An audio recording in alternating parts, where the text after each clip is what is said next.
Welcome to Wargames on Toast. In this episode we are back looking at the Beasts of Chaos, only this time we are going to take a deep dive at the Brayherd side of things. That means looking at Gore, Ungo, Bestigo and all the smaller beasts that make up the greater faction. Just a quick note, running all Bray units is a thematic choice, not a requirement. You can of course run whatever you like, especially if you're running hyper competitive. For fun, however, themes can help spice up the game and introduce new ways to overcome old challenges. But before we get started, please consider dropping a like, hitting that subscribe button and leaving a comment letting me know what you want to see next. It means a lot for the channel and it helps me fight against the dastardly algorithmic demon called YouTube. Plus, nattering to the void can get a tad lonely.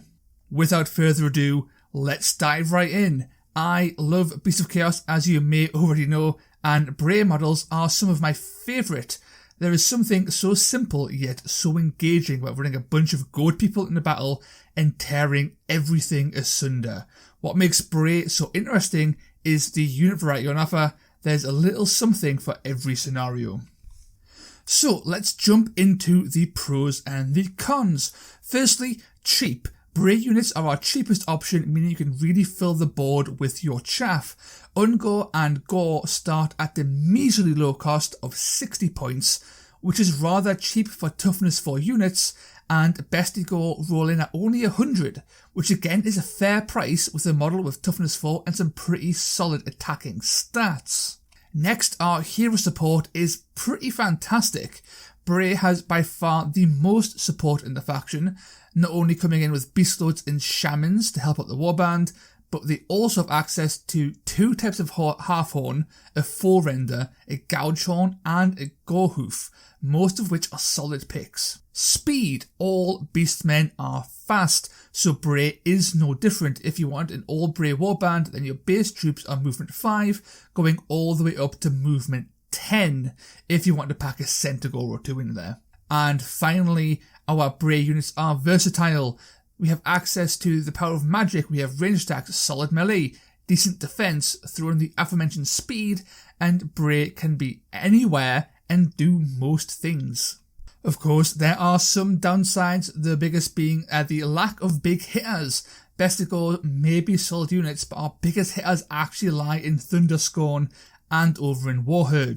So if you're going to theme your list around Bray, then you are missing some of the best units in the faction. And finally, Bray units aren't the toughest. Whilst we do have some tricks to enhance our toughness, a Bestigo or shielded Ungo and Gore can't really hold a candle to a 30 wound self-sustaining Minotaur. So yeah, they are a little bit squishy in the grand scheme. So if you were going to build a Bray themed army, what would you bring? Well, key units would absolutely be the Beast Lord. Beast Lords are the heaviest hitters in Bray, and they just so happen to be the hardest to kill. They are reasonably priced, can cut through most infantry effectively, and they get a lot of attacks. Their real strength comes in the form of Grizzly Trophy, however, as this lets them buff the rest of your warband with +1 attack. This is a massive buff and can really help make up for the somewhat lackluster combat performance of the rest of the herd. Following on from that, Ungo are super cheap at 60 points, come with the shield as standard, and can take a range 2 spear for free. They are excellent throwaway units and are brilliant at holding up bigger enemies thanks to the brute resilience reaction. They can slot into just about any list and they always perform well for chaff. You can also upgrade them to raiders, which gives them a bow. These are more expensive but can still do work, and the added range does help them harass enemy warbands and deal chip damage. They even have access to a unique ability that lets them fire more arrows, making them even more effective. I find them most effective against really tough enemies like Stormcast.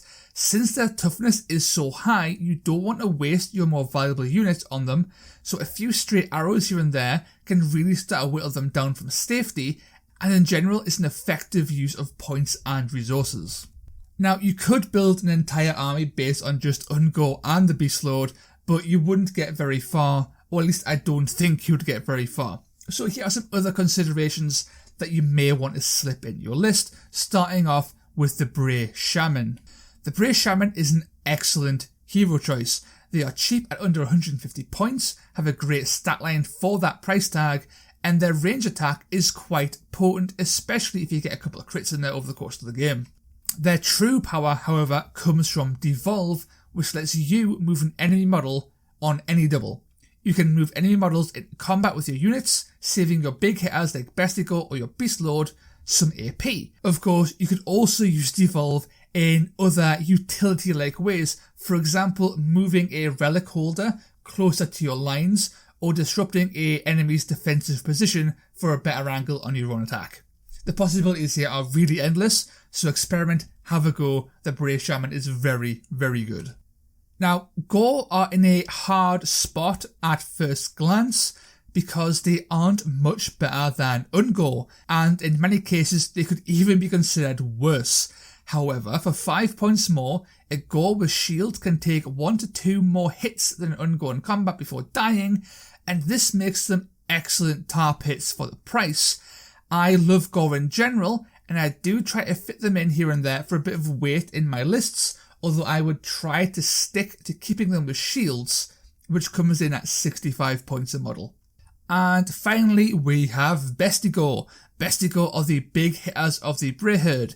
They have more HP than Gore, they have toughness 4 as standard, and they rock up with a minimum damage of 2 and 3 attacks.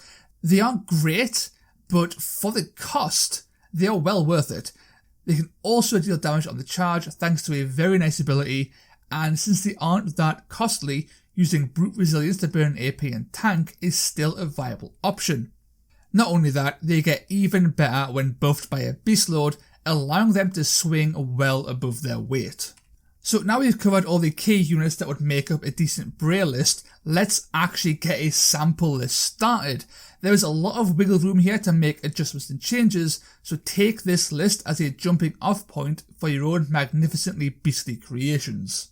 Kicking things off, we have our heroes, and that is the Beast Lord as our leader, backed up by the Great Bray Shaman to give us some access to Grizzly trophies, and to Devolve, both of which are excellent in any list. For our fighters, we have 3 Bestigo, 3 Gore with shields, and 3 Ungore with Gnarled Spear, which brings our list to exactly 1000 points. So this list has 11 models on the board, which is a bit higher than the average of 7, which gives you more activations and a bit more freedom on the table compared to the standard warband you'll be facing playing Warcry.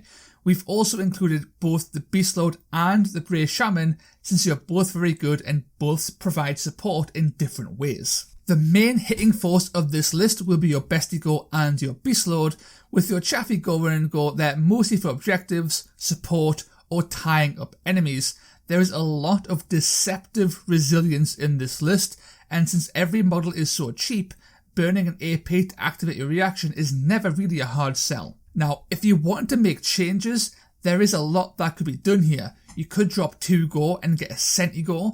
You could downgrade the Beast Lord to a Goudshawn or even a full render to save a chunk of change and upgrade more units to Bestigo, or maybe take some Ungore Raiders. You could even go down to a Half Horn to get really cheap and then bump up your ranks even further. There is wiggle room galore here, so have fun and make the best list you can. And that's all I have for the Brayherd for now. I love this thematic trend as it lets you bring a hordier Beasts of Chaos list to the field. You can really take control of the battlefield thanks to your speed, and since your units are deceptively tough in the right circumstances, you can go the distance and compete for those objectives all game. There are still some hard hitters in the list, but you may struggle to take down tougher, more elite factions, so bear that in mind. And before I sign off, please consider dropping a like, a sub and a comment. It means a lot and really helps the channel grow. Until next time, you absolute legends.